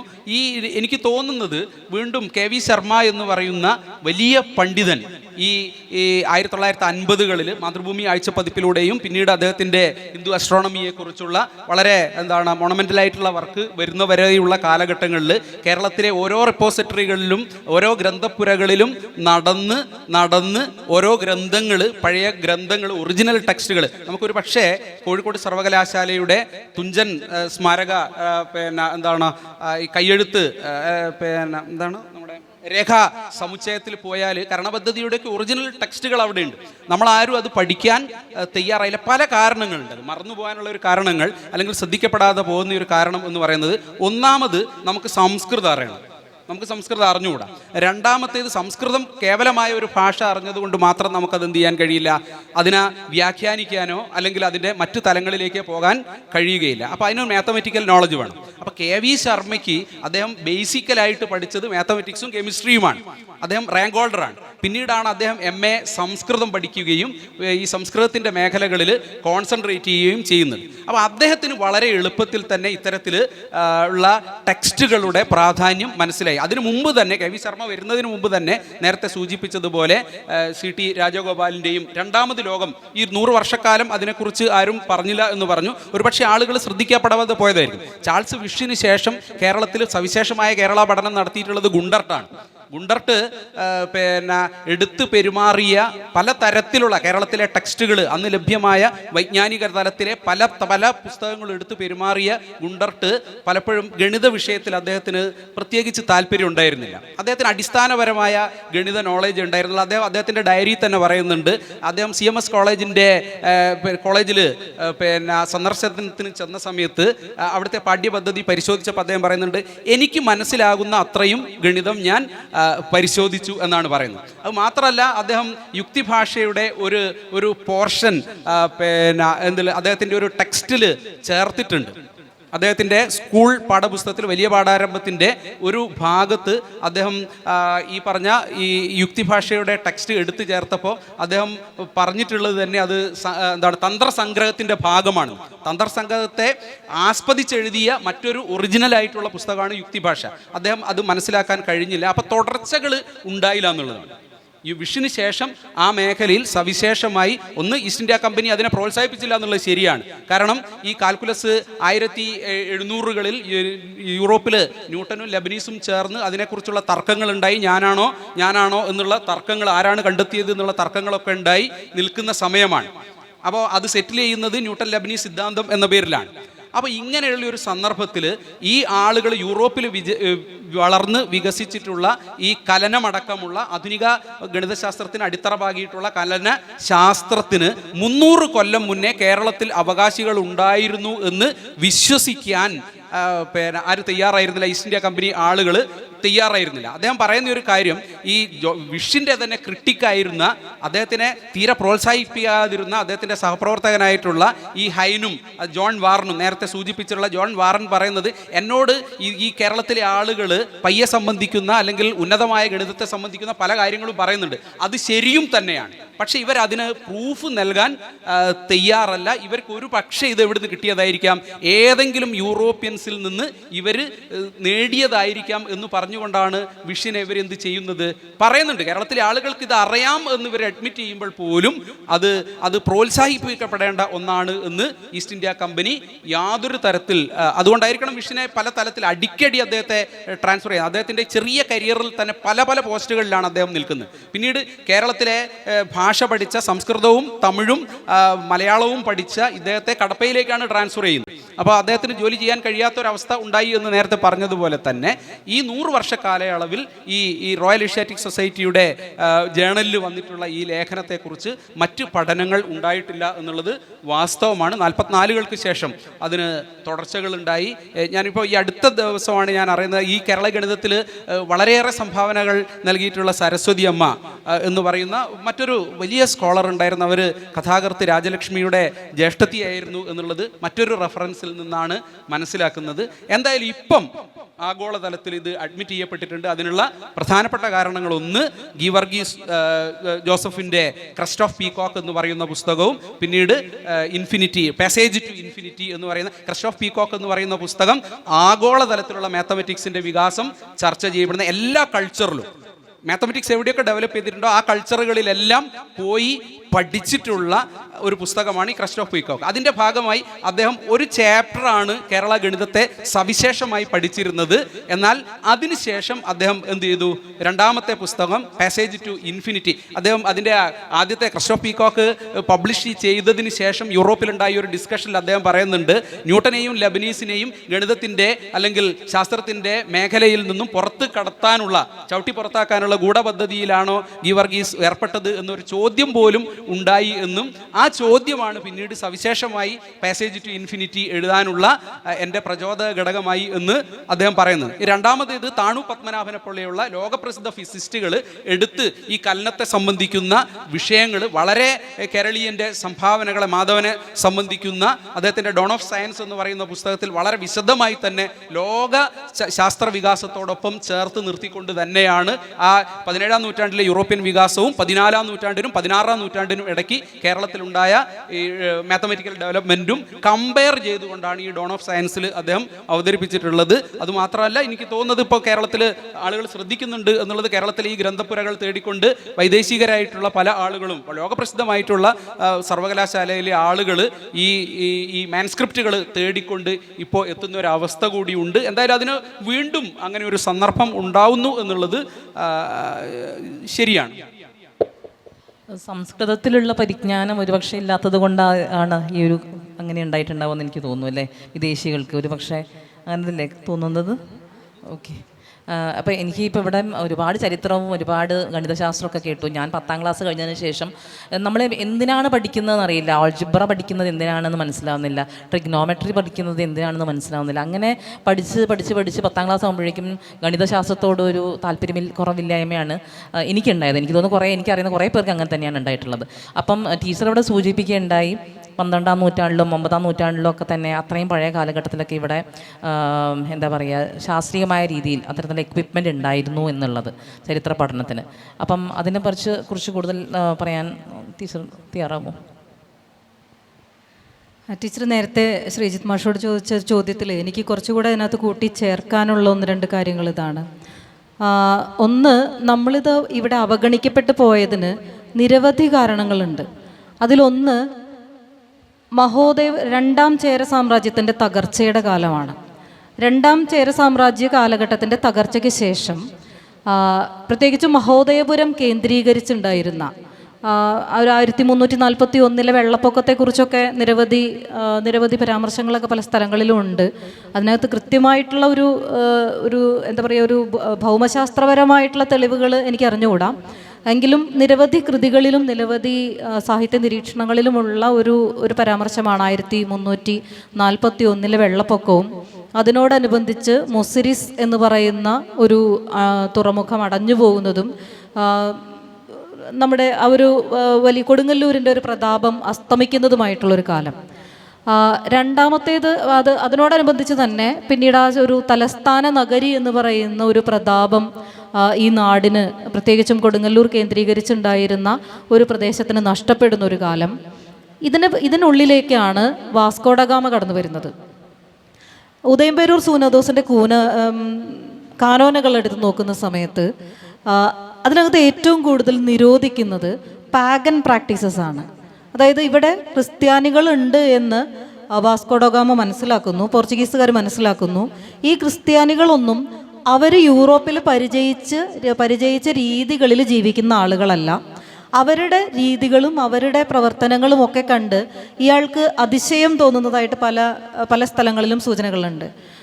അമ്പലത്തിൻ്റേതുപോലെ അല്ലെങ്കിൽ ഒരു ഹിന്ദു ഇന്നത്തെ ഒരു റിലീജിയൻ ഉള്ള ഒരു സോക്കോൾഡ് ഹിന്ദു അല്ല ഞാൻ പറയുന്നത്. ഇവിടെയുള്ള ജീവിത രീതികൾ കണ്ട് ഇവിടെയുള്ള ആളുകൾ മുഴുവനും അന്ധവിശ്വാസികളാണെന്നും ഇവർ പുനർജന്മത്തിൽ വിശ്വസിക്കുന്നത് ക്രിസ്ത്യാനിറ്റിക്കെതിരാണ്, ഇവർ മറ്റേ അമ്പലങ്ങളിൽ വിഗ്രഹങ്ങൾക്ക് നേദിച്ച ഭക്ഷണം കഴിക്കുന്നത് ക്രിസ്ത്യാനിറ്റിക്കെതിരാണ്, അങ്ങനെ 100 കാര്യങ്ങൾ എടുത്തു പറഞ്ഞത് ഓരോന്നും നിരോധിക്കുന്ന കാര്യമാണ് ഉദയംപേരൂർ സൂനദോസിൻ്റെ കാനോനകൾ എന്ന് പറയുന്നത്. അപ്പോൾ ക്രിസ്ത്യാനിറ്റിയുടെ വരവോടുകൂടി അതല്ലെങ്കിൽ കൊളോണിയലിസത്തിൻ്റെ തുടക്കത്തോടു കൂടി ഇവിടെ ഉണ്ടായിരുന്ന വിദ്യാഭ്യാസ രീതി അത് ഏറ്റവും മികച്ചതോ അല്ലെങ്കിൽ മഹത്തരമായതോ ആണ് എന്ന് ഞാൻ ഇവിടെ പരാമർശിക്കുന്നില്ല. കാരണം വിദ്യാഭ്യാസം സാർവത്രികമായിരുന്നില്ല. ഒരു പ്രത്യേക വിഭാഗത്തിൻ്റെ കയ്യിൽ ഉണ്ടായിരുന്ന ഒരു വലിയ ഇൻ്റലക്ച്വൽ ഹെറിറ്റേജ് ആണ് നമ്മളിപ്പോൾ ഇവിടെ സംസാരിച്ച കേരളീയ ഗണിത പൈതൃകത്തിൻ്റെ വലിയൊരു സമ്പത്ത് എന്ന് പറയുന്നത്. പക്ഷേ ഇതിൻ്റെ ഉപോൽപ്പന്നങ്ങളായിട്ടുള്ള പ്രത്യേകിച്ചും ഞാറ്റുവേല കലണ്ടർ അല്ലെങ്കിൽ നമ്മളുടെ കാർഷിക പാരമ്പര്യം, നമ്മളുടെ അനുദിന ജീവിതത്തിൽ നമ്മൾ നാള്, പക്കം, തിഥി തുടങ്ങിയ കാര്യങ്ങളൊക്കെ കുറിക്കേണ്ടി വരുന്ന എല്ലാ കാര്യങ്ങളും ഈ ജ്യോതിശാസ്ത്രത്തോടോ ഗണിതത്തോടോ ബന്ധപ്പെട്ട് കിടന്നിരുന്നതായിരുന്നു. ഇത് ഉൾക്കൊള്ളാൻ പ്രത്യേകിച്ചും പോർച്ചുഗീസുകാർക്കൊന്ന് കഴിഞ്ഞിരുന്നില്ല. അവരതിനെ വരുതിയിലാക്കാൻ വേണ്ടിയിട്ടാണ് ഉദയംപേരൂരിൽ ഒരു സൂനഹദോസ് വിളിച്ചു കൂട്ടുന്നതും ഇതെല്ലാം നിരോധിക്കുന്നതും. ഇതിൻ്റെയൊക്കെ പിന്നീട് വരുന്ന ഒരു കൊളോണിയൽ കാലഘട്ടത്തിൽ നമ്മൾ ആരുടെയൊക്കെ അടിമത്തത്തിലൂടെ കടന്നു പോയിട്ടുണ്ടോ അവിടെയൊക്കെ വന്നത് എന്താണെന്ന് വെച്ചാൽ, നേരത്തെ ശ്രീജിത്ത് മാഷ് പറഞ്ഞതുപോലെ ചാൾസ് വിസ് ആത്മഹത്യ ചെയ്തിട്ടുണ്ടോ എന്ന് എനിക്കറിഞ്ഞുകൂടാ. അദ്ദേഹത്തിനൊരു മാനസിക സമ്മർദ്ദം കൊടുക്കാവുന്ന രീതിയിലേക്ക് അദ്ദേഹത്തിൻ്റെ ഗവേഷണ രംഗത്ത് നിന്ന് അദ്ദേഹത്തെ ആട്ടിപ്പായിച്ചിട്ടുണ്ട് എന്നുള്ളൊരു കാര്യം പലയിടത്തും നമ്മളും കേട്ടിട്ടുണ്ട്. അങ്ങനെ ഒരു സാഹചര്യം വരെ സൃഷ്ടിക്കാവുന്ന രീതിയിൽ വിദേശത്ത് നിന്നും സ്വദേശത്ത് നിന്നും ഉള്ള ഒതുക്കലുകൾ ഈ വിഷയം നേരിട്ടിട്ടുണ്ട്. പ്രത്യേകിച്ചും ഇത് സാധാരണക്കാരിലേക്ക് എത്തിക്കാവുന്ന രീതിയിൽ ഇതിനെ ജനകീയമാക്കാൻ തയ്യാറല്ലാതിരുന്ന ഒരു ഉയർന്ന വൈജ്ഞാനിക സമ്മർദ്ദം കൊണ്ട് നടന്നിരുന്ന ഒരു വിഭാഗവും ഇതിനെ സ്വീകരിക്കാൻ അല്ലെങ്കിൽ ഇതിനെ സ്വീകരിച്ച് ഇതിനെ അഡോപ്റ്റ് ചെയ്ത് തങ്ങളുടേതായ രീതിയിൽ ഇവിടെ അവതരിപ്പിക്കാൻ തയ്യാറല്ലാതിരുന്ന ഒരു കൊളോണിയൽ വിദ്യാഭ്യാസവും. നമ്മളെ സംബന്ധിച്ചിടത്തോളം ഈ വിദേശ സഞ്ചാരികളുടെയൊക്കെ കുറിപ്പുകളിൽ മുഴുവനും നമ്മൾ കാണുന്നത് കേരളം ഒരുപാട് റിസോഴ്സുകളുള്ള സ്ഥലമാണ്, ഇതൊക്കെ നമുക്ക് കമ്പനിക്ക് മുതൽക്കൂട്ടാക്കാവുന്ന കാര്യങ്ങൾ തന്നെയാണ്. നമുക്കിവിടെ നിന്ന് എടുത്തുകൊണ്ട് പോകാൻ ഒരുപാട് സാമ്പത്തികമായി നമുക്ക് വളർന്നു വരുന്ന രീതിയിലുള്ള എല്ലാ മെറ്റീരിയലുകളും നമുക്കിവിടെയുണ്ട്. ഇതിനെയൊക്കെ നമുക്കെടുത്ത് നമ്മളുടേതാക്കാം എന്നുള്ളത് പല വിദേശ സഞ്ചാരികളുടെ കുറിപ്പുകളിൽ നമ്മൾ വായിക്കുന്നുണ്ട്. അങ്ങനെ വരുന്ന സമയത്ത് അവരതിനെയൊക്കെ നമ്മളുടെ ഇവിടെ ഉണ്ടായിരുന്ന കാര്യത്തെയൊക്കെ നല്ലതാണ് എന്ന് പറഞ്ഞ് നമ്മളുടെ അഭിമാനബോധം കൂട്ടിവെക്കുകയല്ല ചെയ്തത്. ഈ വളരെ അടുത്ത കാലത്തൊക്കെ ഉണ്ടായിട്ടുള്ളൊരു വിമർശനം കൂടിയാണ്, കൊളോണിയൽ വിദ്യാഭ്യാസം എല്ലാവർക്കും സാർവത്രികമായി എന്ന് പറയുമ്പോഴും എത്ര എത്ര അധികം വൈജ്ഞാനിക സമ്മർദ്ദങ്ങൾ ഉൾക്കൊള്ളാൻ കഴിയുന്ന തൊഴിൽ ഇടങ്ങളിലേക്ക് ഈ വൈജ്ഞാനിക മേഖല മലയാളിയെ കൊണ്ടെത്തിച്ചിട്ടുണ്ട് എന്ന് പറയുന്നത് ഒരു ചോദ്യം തന്നെയാണ്. അപ്പോൾ അത്തരം കാര്യങ്ങൾ കൂടിയും അതിനൊരു ഘടകമായിരുന്നു എന്ന് തോന്നുന്നു. നമ്മളുടെ സാമൂഹിക പശ്ചാത്തലം, രാഷ്ട്രീയ പശ്ചാത്തലം, സാംസ്കാരിക പശ്ചാത്തലം ഒക്കെ. പിന്നെ സംസ്കൃതത്തിൻ്റെ കാര്യം ടീച്ചർ ചോദിച്ചതുപോലെ, സംസ്കൃതം അന്നത്തെ കാലഘട്ടത്തിൽ ദേവഭാഷയായി ഒക്കെയാണ് പരിഗണിക്കപ്പെട്ടിരുന്നത്. പക്ഷേ സംസ്കൃതത്തിൻ്റെ ഉൽപ്പന്നങ്ങളായിട്ടല്ല ഇതെല്ലാം ഇവിടെ കേരളത്തിൽ നിലനിന്നിരുന്നത് എന്നുള്ളതാണ് നേരത്തെ ശ്രീജിത്ത് മാഷ് അത് അടിവരയിട്ട് പറയുണ്ടായി. പുറനാനൂറിലൊക്കെ ഉണ്ടായിട്ടുള്ള ജ്യോതിശാസ്ത്ര സംബന്ധിയായിട്ടുള്ള ഒരു നിരവധി നിരീക്ഷണങ്ങൾ നമുക്കുണ്ടായിരുന്നു. ഇതിനെ എനിക്ക് തോന്നുന്നു മലയാളിയുടെ ഒരു അപകർഷതാ ബോധമുണ്ടല്ലോ. നമ്മളിങ്ങനെ മറ്റൊരാൾക്ക് മുന്നിൽ നമ്മളിങ്ങനെ മേന്മ നടിക്കാത്ത എന്നാൽ പിന്നെ മാറിയിരുന്ന് വലിയ വീമ്പ് പറയുകയും ചെയ്യുന്ന ഒരു മലയാളിയുടെ ഒരു പൊതു സ്വഭാവമുണ്ട്. അത് ഇതിനെ കാര്യമായി സ്വാധീനിച്ചിട്ടുണ്ട് എന്ന് തോന്നുന്നു. കാരണം ഇതിനകത്ത് തന്നെ വാസ്കോഡഗാമ വരുമ്പോൾ തന്നെ കേട്ടിട്ടുണ്ട്, ചരിത്രപരമായി സാധൂകരിക്കപ്പെടുന്ന ഒന്നല്ലെങ്കിൽ പോലും ഒരു കഥയാണ്. ഇവിടെ ഉണ്ടായിരുന്ന നസ്രാണികൾ വാസ്കോഡഗാമയുടെ അടുത്തേക്ക് ചെന്നിട്ട്, ഞങ്ങൾക്ക് ഭരിക്കാൻ ഒരു രാജാവില്ല, ഞങ്ങളെ ഒന്ന് ഭരിച്ചു തരാമോ എന്ന് ചോദിച്ച് ഇദ്ദേഹത്തിൻ്റെ വേഷവിധാനങ്ങളൊക്കെ കണ്ട് ഇവിടെ ഉണ്ടായിരുന്ന വില്ലാർവട്ടം രാജവംശത്തിൻ്റെ കിരീടവും ചെങ്കോലും ഒക്കെ കൊടുത്തു എന്ന് പ്രചരിക്കപ്പെടുന്ന ഒരു കഥയുണ്ട്. അപ്പോൾ അത്തരം ചില വിധേയത്വ മനസ്സുകൾ, നമ്മുടെ മഹാബലിയെ നമ്മളെങ്ങനെയാണോ വാമനൻ കീഴ്പ്പെടുത്തിയത്, അതുപോലെ തന്നെ അറിവിൻ്റെ തലത്തിൽ മറ്റു ചില വാമന രൂപങ്ങൾ നമ്മളെ കീഴ്പ്പെടുത്തിയതിൻ്റെ കൂടിയും ഒരു ചരിത്രപരമായ ഒരു വിശകലനം നമ്മൾ നടത്തേണ്ടതുണ്ട് എന്ന് തോന്നുന്നു. അപ്പോൾ ആ ഒരു കാരണം കൊണ്ട് തന്നെ സംസ്കൃതം പലർക്കും സ്വീകാര്യമായിരുന്നില്ല, നല്ല പ്രാപ്യമായിരുന്നില്ല എന്നല്ല വാക്ക്, അത് പ്രാപ്യമായിരുന്നില്ല. പക്ഷേ ഇത് അറിഞ്ഞോ അറിയാതെയോ എല്ലാവരും ഉപയോഗിച്ചിരുന്നു. വളരെ രസകരമായൊരു നിരീക്ഷണം കൂടി ഞാനിതിനോടൊന്ന് ചേർത്ത് വയ്ക്കാൻ ആഗ്രഹിക്കുകയാണ്. എല്ലാ നാട്ടിലും ഒരു എന്താ പറയുക, ഒരു കണക്കപ്പിള്ള എന്നൊക്കെ പറയുന്ന ആളില്ലേ, വാസ്തു അല്ലെങ്കിൽ ആശാരി എന്നൊക്കെ ഞങ്ങളുടെ നാട്ടിലൊക്കെ പറയും. സ്ഥാനം നോക്കുക, വീട് പണിയുന്ന സമയത്ത് സ്ഥാനം നോക്കുന്ന ഒരാൾ, അതുപോലെ കല്യാണം നടക്കുന്ന സമയത്ത് ചോറൂണിന് ഒക്കെ നാള് പക്കം തിഥിയൊക്കെ കുറിച്ചു കൊടുക്കുന്ന ഒരാൾ എല്ലാ കാലത്തും എല്ലാ നാട്ടിലും ഉണ്ടായിട്ടുണ്ട്, ഇന്നും ഉണ്ടാവും. നമ്മളിന്നും ഇതുപോലെയുള്ള കാര്യങ്ങളൊക്കെ നമ്മൾ നോക്കുന്നുണ്ട്. ഇത് നോക്കുന്ന സമയത്ത് നമ്മൾ ഇതിനെ പരൽപ്പേര് എന്നൊക്കെ പറയുന്ന കടവയാതി സിസ്റ്റം വെച്ചിട്ട് നമ്മളിങ്ങനെ കവടിയും ഒക്കെ നിരത്തിയിട്ടൊക്കെ നോക്കുന്ന സമയത്ത് പലപ്പോഴും ചില കുഗ്രാമങ്ങളിലേക്ക് എന്നൊക്കെ പറയാവുന്ന നാട്ടിൻപുറങ്ങളിലുള്ള ഇത്തരത്തിലുള്ള ഗണകന്മാർ ഇതേക്കുറിച്ചുള്ള വലിയ തത്വചിന്താപരമായ പദ്ധതികളോ അല്ലെങ്കിൽ വൈജ്ഞാനിക പദ്ധതികളെക്കുറിച്ചോ ഒക്കെ വലിയ ധാരണകളുണ്ടായിട്ടൊന്നുമല്ല ഇത്തരം ചില നിരീക്ഷണങ്ങൾ നടത്തുന്നുണ്ടായിരുന്നിരിക്കുക. പലപ്പോഴും അതൊക്കെ തെറ്റിപ്പോകുന്നതും പരിഹാസ്യമായി പോകുന്നതും ഒക്കെ നമ്മളും പല സിനിമകളിലും നമ്മളുടെ ചുറ്റുവട്ടങ്ങളിലൊക്കെ നമ്മൾ കാണുന്നുണ്ട്. എങ്കിൽ പോലും അക്കാലങ്ങളിൽ അവർ വളരെ ചിട്ടയോടുകൂടി ചെയ്തിരുന്ന ഒരു സാധനം, അവരുടെ പരിഗണനാ വിഷയമായിരുന്നത് ഞാറ്റുവേല കലണ്ടറായിരുന്നു എന്ന് പലപ്പോഴും നമ്മൾ പല വായനകളും നമ്മളെ അങ്ങനെ ഒരു നിഗമനത്തിലേക്ക് എത്തിക്കുന്നുണ്ട്. ചിലപ്പോൾ ഒരാളുടെ മകളുടെ കുട്ടിയുടെ ചോറൂണിന് വേണ്ടി ഇതുപോലെ ഒരു ജോലിസിൻ്റെ അടുത്തേക്ക് ചെന്ന് കഴിഞ്ഞാൽ അയാൾ കുറേ ഒക്കെ ആലോചിച്ച് വ്യാഴവും ശനിയും ഒക്കെ നിശ്ചയിച്ച് ഒരു തീയതി പറയുമ്പോൾ അയാൾ അതിനെക്കുറിച്ചാണോ ആലോചിക്കുന്നത്, അതോ അതേക്കുറിച്ചുള്ള ധാരണയുടെ പുറത്താണോ? അതിനപ്പുറത്ത് ആ വന്നിരിക്കുന്ന മനുഷ്യൻ ഒരു 10-40 പാടശേഖരങ്ങൾ 10-40 പാടങ്ങൾ ഒരു ശേഖരമായി കൃഷി ചെയ്യുന്ന സ്ഥലത്ത് അതിൻ്റെ നടുവിലുള്ള ഒരാൾ അവരുടെ വീട്ടിലൊരു ചടങ്ങിന്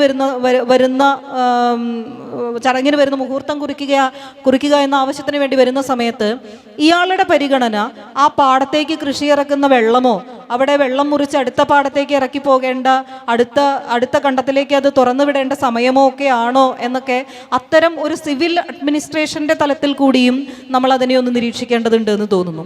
പലപ്പോഴും നമ്മളിതിനെ ഗണിതത്തിലോ ജ്യോതിശാസ്ത്രത്തിലോ ജ്യോതിഷത്തിലോ ഒന്നൊക്കെ ചെന്ന് പോയി നോക്കി കഴിഞ്ഞാൽ ചിലപ്പോൾ നമ്മൾ ഇതിന് ഉത്തരം കിട്ടിയെന്ന് വരില്ല. ഇന്നൊക്കെ നമ്മുടെ തദ്ദേശ സ്വയംഭരണ വകുപ്പുകളൊക്കെ ചെയ്തുകൊണ്ടിരിക്കുന്ന ചില പണികൾ ഇത്തരക്കാരായിരുന്നു പണ്ട് ഇത് കൊണ്ടു നടന്നിരുന്നത് എന്ന് തോന്നുന്നുണ്ട്. അപ്പം ഇതിനെയൊക്കെ കൊളോണിയൽ വിദ്യാഭ്യാസം അപരിഷ്കൃതമാണ് എന്നും അല്ലെങ്കിൽ ഇത് ശാസ്ത്രീയമല്ല എന്നുമൊക്കെ പറഞ്ഞ് ഇതിനടിസ്ഥാനമില്ല എന്നും പറഞ്ഞ് മാറ്റി നിർത്തുന്ന സമയത്ത് ഇത്തരം വിഷയങ്ങൾ കൈകാര്യം ചെയ്തിരുന്ന ഒരു സമൂഹത്തിനുണ്ടായിരുന്ന ഒരു കോംപ്ലക്സ് ഉണ്ടല്ലോ, അവരുടെ ഉള്ളിലുള്ള അത് ഉറക്കെ പറയാനോ അതല്ലെങ്കിൽ അതിനെ മുറുകെ പിടിക്കാനോ അവർക്കുണ്ടായിരുന്ന ഒരു കോംപ്ലക്സും ഈ ഒരു വിദ്യാ സമ്പ്രദായം വ്യാപകമാകുന്നതിന് തടസ്സമായിട്ടുണ്ട്. പിന്നെ നേരത്തെ മാഷ് പറഞ്ഞു ലെബ്നിസും ന്യൂട്ടനും തമ്മിലുണ്ടായിരുന്ന ഒരു തർക്കവും ആ തർക്കത്തിൻ്റെ അവസാനത്തിൽ അത് തീർപ്പ് കൽപ്പിച്ചത് അവസാനം രണ്ടു പേർക്കും തുല്യമായ ക്രെഡിറ്റ് കൊടുത്തിട്ടാണ് എന്ന് പറഞ്ഞു. അവിടെ തന്നെ കൂടുതൽ നിരീക്ഷണങ്ങൾ നമ്മൾ എത്തിച്ചേരുന്നത് ഇങ്ങനെയാണ്. രണ്ടുപേരും ഒരേ കാലഘട്ടത്തിൽ ജീവിച്ചിരുന്ന രണ്ട് വലിയ ശാസ്ത്രജ്ഞന്മാർ ഒരേ ഒരു കണ്ടെത്തലിൻ്റെ പുറത്ത് ഇതുപോലെ തർക്കിക്കുന്ന സമയത്ത് ഈ രണ്ടു പേരുടെ കയ്യിലേക്കും ഇതിൻ്റെ കർത്തൃത്വം നമ്മൾ കൊടുക്കുന്ന സമയത്ത് ഇന്ന് ബുദ്ധിയുള്ള നമ്മൾക്ക് മനസ്സിലാക്കാവുന്ന ഒരു കാര്യം, ഈ രണ്ടു പേർക്കും ഒരു കോമൺ സോഴ്സിൽ നിന്ന് ഒരു കാര്യം കിട്ടിയിട്ടുണ്ട് എന്നുള്ളത് തന്നെയാണ്. അപ്പോൾ നമ്മളെ സംബന്ധിച്ചിടത്തോളം ഇത് ഇപ്പോൾ ശങ്കരവർമ്മൻ്റെ കയ്യിൽ നിന്ന് സദ്രത്നമാല വിഷ്ണു കിട്ടി എന്ന് പറയുമ്പോൾ കടത്തനാട് രാജകുടുംബത്തിലെ അംഗമായതുകൊണ്ട് ശങ്കരവർമ്മന് ഒരു യൂറോപ്പിനോട് സൗഹൃദം സൂക്ഷിക്കുന്നതിന് ബുദ്ധിമുട്ടുണ്ടായിരുന്നിട്ടുണ്ടാവില്ല. പക്ഷേ ഒരു സാധാരണക്കാരനായ ഒരു മനുഷ്യന് അത് അപ്രാപ്യമായിരുന്നു. അത്തരം ചില സൗഹൃദങ്ങൾ, ചിലപ്പോൾ ചില കൊടുക്കൽ വാങ്ങലുകൾ, ഇതിനെയൊക്കെ കൂടുതൽ പഠിക്കേണ്ടതുണ്ട് എന്ന് തോന്നുന്നു. നമ്മളുടെ ഇവിടെ നിന്ന് നടന്നിട്ടുള്ള ട്രാൻസാക്ഷൻസ് ഞാനിങ്ങനെ അന്വേഷിച്ചു പോകുന്ന സമയത്ത് പഴയ മാനുസ്ക്രിപ്റ്റുകളൊക്കെ അന്വേഷിച്ചു പോകുന്ന സമയത്ത് വത്തിക്കാൻ ലൈബ്രറിയിലെ കയ്യെഴുത്തുകൾ എന്ന് പറഞ്ഞ് ഫാദർ ആന്റണി വള്ളമന്ത്രയുടെ ഒരു കാറ്റലോഗ് പുറത്തിറങ്ങിയിട്ടുണ്ട്. അതിൽ ഇന്ന് റോമിലിരിക്കുന്ന പോപ്പിൻ്റെ ലൈബ്രറിയിലിരിക്കുന്ന ഗ്രന്ഥങ്ങളിൽ വൈശികതന്ത്രം ഉൾപ്പെടെയുണ്ട്. വൈശികതന്ത്രം, ജ്ഞാനപ്പാന, രാമായണം, പിന്നെ അജ്ഞാത കർത്തൃകങ്ങളായ കുറേ താളിയോല ഗ്രന്ഥങ്ങളുമുണ്ട്. അപ്പം ഇതൊക്കെ എങ്ങനെയാണ് അവിടെ എത്തിയത്? ആരാണ് നമ്മളെക്കാൾ നന്നായി ഒരു ചരിത്രം ഡോക്യുമെൻ്റ് ചെയ്യുന്ന ആളുകളാണ് അവർ എന്നുള്ളത് കൊണ്ട് അത് ഏത് സോഴ്സിൽ നിന്ന്, ആര് വഴി, ഏത് ഷിപ്പിൽ, ഏത് കാലഘട്ടത്തിൽ അവിടെ വന്നതാണ് എന്നുള്ളത് അവിടെയുള്ളവരുടെ കയ്യിൽ നിന്ന് കിട്ടും എന്നുള്ള പ്രതീക്ഷയിലാണ് നമ്മൾ ഇനി ഇവിടെ നിന്ന് തുടർ ഗവേഷണത്തിന് ഇരിക്കേണ്ടത് എന്നെനിക്ക് തോന്നുന്നു. അപ്പോൾ ഇത്തരം സാധ്യതകൾ നമ്മളുടെ മുന്നിലുണ്ട്. നമ്മളത് അന്വേഷിക്കാത്തത് കൊണ്ട് തന്നെ നമുക്കത് കിട്ടാത്തതാണ് എന്നാണ് എനിക്ക് തോന്നിയിട്ടുള്ളത്. എന്തുകൊണ്ട് നമ്മൾ ഇന്നത് പഠിക്കുന്നില്ല എന്ന് ചോദിച്ചാൽ, നമ്മൾ ഒരു പരമ്പരാഗതമായ വിദ്യാഭ്യാസ സമ്പ്രദായത്തിനെ മുറിച്ചു കളഞ്ഞ് നമ്മൾ ഇറക്കുമതി ചെയ്ത ഒരു വിദ്യാഭ്യാസ സമ്പ്രദായത്തിലൂടെ പഠിച്ച് ശീലിച്ചു വന്നവരാണ്. നമുക്കിന്ന് കടബയാതി അറിയില്ല, നമുക്ക് ഭൂതസംഖ്യ അറിയില്ല. ഇതൊക്കെ കൈകാര്യം ചെയ്യാൻ അറിയുമായിരുന്ന ഒരു ചെറിയ വിഭാഗം, ഒരു വളരെ ചെറിയൊരു ന്യൂനപക്ഷം ഇന്ന് വംശനാശം സംഭവിച്ച് പോയിക്കൊണ്ടിരിക്കുന്നു എന്നുള്ളതാണ് നമ്മളിവിടെ ഏറ്റവും നന്നായി മനസ്സിലാക്കേണ്ടത് എന്നെനിക്ക് തോന്നുന്നു. ഒരു കാര്യം സ്വാഭാവികമായിട്ട് ഇതിനൊരു ഡിസ്കണ്ടിന്യൂറ്റി ഉണ്ടാവാനുള്ളൊരു കാരണം, നമ്മളെ കേരളീയന് ഈ നേരെ പറയുന്ന പരിപാടി ഉണ്ടായിരുന്നില്ല. മാത്തമാറ്റിക്സ് ആയാലും മറ്റു കാര്യങ്ങളായാലും ഈ 37ാം ഭരണവർഷം എന്ന് പറയുക 35ാം ആണ്ടേക്ക് എതിർ 2ാം ആണ്ട് എന്നാണ്. 35 + 2ാം ആണ്ട് എന്നാണ് പറയും. ഇത് കൂട്ടിയെടുത്തോളാനാണ് പറയുന്നത്. അതോടൊപ്പം തന്നെ ശങ്കരനാരായണീയത്തിൽ എന്തുകൊണ്ടാണത് ഇല്ലാതായിപ്പോയത് എന്നുള്ളതിൻ്റെ ഒരു കാരണമാണ് ഞാൻ സൂചിപ്പിക്കുന്നത്. ശങ്കരനാരായണീയത്തിൽ ശങ്കരനാരായണനോട് സ്ഥാണുരവി ചോദിക്കുന്ന ഒരു ചോദ്യമുണ്ട്, ഏറ്റവും ലേറ്റസ്റ്റ് ആയിട്ട് നടന്ന സൂര്യഗ്രഹണം എന്നായിരുന്നു എന്നാണ്. യഥാർത്ഥത്തിൽ കൊല്ലവർഷം 41 എന്ന് പറഞ്ഞു കൊടുത്താൽ മതി, ഒറ്റ കണക്ക് ഒരൊറ്റ ഡേറ്റ് കൊടുത്താൽ മതി. പക്ഷേ അതേ സമയത്ത് ശങ്കരനാരായണൻ രാജാവിനോട് പറയുന്നത്, അതിൻ്റെ ശ്ലോകമുണ്ട്, അങ്കർത്രംബര നന്ദ വേദ മനു ദിർയാനെ ദിനാങ്കനെ എന്നാണ്. ഈ AD അല്ലെങ്കിൽ കൊല്ലവർഷം 41 അല്ലെങ്കിൽ AD 666 പിന്നെ ഏതാണ് മീനമാസം ഇത്രാം തീയതി എന്ന് പറയുന്നതിന് പകരം കോംപ്ലിക്കേറ്റഡ് ആയിട്ട് ഈ ഭൂതസംഖ്യാപ്രകാരം അങ്കർ തമ്പര നന്ദ വേദ മനു എന്ന് പറഞ്ഞു കൊടുക്കുകയാണ്. അംഗം എന്ന് പറഞ്ഞു കഴിഞ്ഞാൽ ഭൂതസംഖ്യാപ്രകാരം 6 ഋതുക്കൾ 6 ഋതു, പിന്നീട് അമ്പരം ശൂന്യമാണ്, പിന്നെ അമ്പരം പിന്നെന്താണ് മനുക്കൾ 14, വേദം 4 എന്നുകൂടി കാൽക്കുലേറ്റ് ചെയ്യണം നമ്മൾ. ഇതെല്ലാം കൂട്ടിയാൽ ഒരു പിന്നെ എത്രയാണ് 7 അക്ക സംഖ്യ കിട്ടും.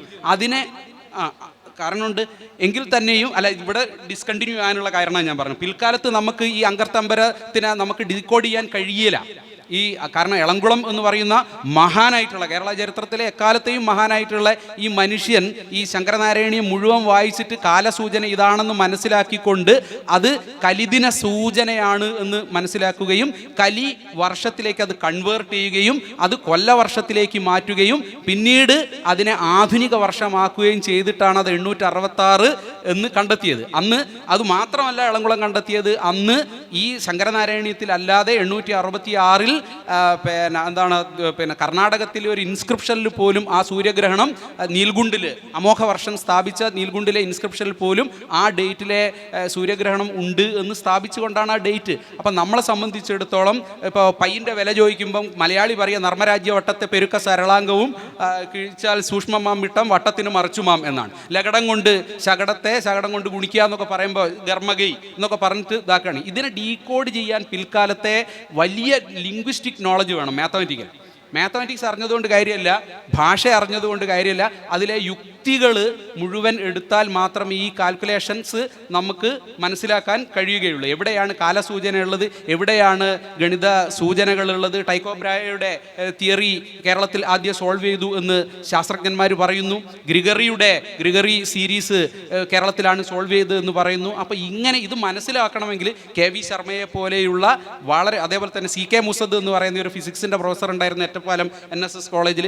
അദ്ദേഹത്തെ പോലെയൊക്കെയുള്ള വളരെ ചുരുക്കം ആളുകൾക്ക് കേരളത്തിൽ എഴുതപ്പെട്ടിട്ടുള്ള മാത്തമാറ്റിക്കൽ പുസ്തകങ്ങളുടെ ഡീകോഡിംഗ് നടത്തി ആധുനിക വിഷയത്തിലേക്ക് മാറ്റാൻ കഴിയും. അതുകൊണ്ടാണ് അത് നിന്നുപോയത്. AD 866 എന്ന് പറഞ്ഞാൽ മതിയായിരുന്നു. നമ്മളിത് തിരിച്ചു പറഞ്ഞ് ഇങ്ങനെ ശീലമായിപ്പോയി, കവിതയിലാക്കി എല്ലാം. അപ്പോൾ അത് ആധുനിക കാലഘട്ടത്തിന് യോജിച്ചതായിരുന്നില്ല എന്നുള്ള വേണമെങ്കിൽ ഒരു വിമർശനം കൂടി അതുവഴി അത് പോയി. ക്ലോക്ക് വന്നു, കാലം വന്നു, കലണ്ടർ വന്നു, ഈ ഒരു വസ്തുത ആവശ്യമില്ലാതായി പോവുകയും അതിനൊരു തുടർച്ചയില്ലാതായി പോവുകയും ചെയ്തു എന്നുള്ളതാണ് എന്നാണ് എനിക്ക് തോന്നിയിട്ടുള്ളത്. ഓക്കെ, നമ്മളിപ്പം കേട്ടപ്പോൾ കേരള ഗണിതശാസ്ത്രത്തിനെ പറ്റിയിട്ടൊരു ചരിത്രം അന്വേഷിച്ച് പോവുകയാണെങ്കിൽ തീർച്ചയായും കിട്ടുന്ന പേരുകൾ സംഗമഗ്രാമ മാധവൻ്റെതാവാം, അല്ലെങ്കിൽ നീലകണ്ഠ സോമയാജിയുടേതാവാം, അല്ലെങ്കിൽ പീതാംബര നമ്പൂതിരിയുടേതാവാം. ഇതിലൊക്കെ നമുക്കൊരു വരേണ്യവർഗത്താൽ സംസ്കൃതത്തിൽ രചിക്കപ്പെട്ട ഗണിതശാസ്ത്രത്തിനെ പറ്റിയിട്ടാണ് അറിയാൻ പറ്റുന്നത്. ഇത് കേട്ടപ്പോൾ എനിക്ക് തോന്നിയത് ബാക്കി സാധാരണ ജനങ്ങൾ അവരെഴുതിയ ചരിത്രം, അല്ലെങ്കിൽ അവർ സൂക്ഷിച്ചു വെച്ച ചില വിവരങ്ങൾ, സൂക്ഷ്മമായി നിരീക്ഷിച്ച കാര്യങ്ങൾ, അങ്ങനെ എന്തെങ്കിലുമൊക്കെ ഇപ്പോൾ പഠനത്തിൽ കൂടെ നമുക്ക് ഇനിയും കണ്ടെത്താനുണ്ട്. അതൊരു വലിയ ചരിത്ര പഠനത്തിലെ ഒരു ഗ്യാപ്പ് അല്ലെങ്കിൽ ഒരു വിടവായിട്ട് എനിക്ക് ഈ സംഭാഷണത്തിലൂടെ എനിക്ക് തോന്നിയിട്ടുള്ളത്. ഇനിയിപ്പോൾ നമുക്ക് അനുവദിച്ച സമയം 1 മുതൽ 2 വരെയാണ്. അപ്പോൾ സമയം ഏതാണ്ട് അതിക്രമിക്കാൻ പോവുകയാണെന്ന് തോന്നുന്നു. അപ്പോൾ ഞാൻ ഓഡിയൻസിനോട് നിങ്ങൾക്ക് ആർക്കെങ്കിലും ഏതെങ്കിലും ചോദ്യങ്ങൾ ചോദിക്കാനുണ്ടെങ്കിൽ ഈ അവസരം ഉപയോഗിക്കാമെന്ന് വിനീതമായി അഭ്യർത്ഥിക്കുകയാണ്.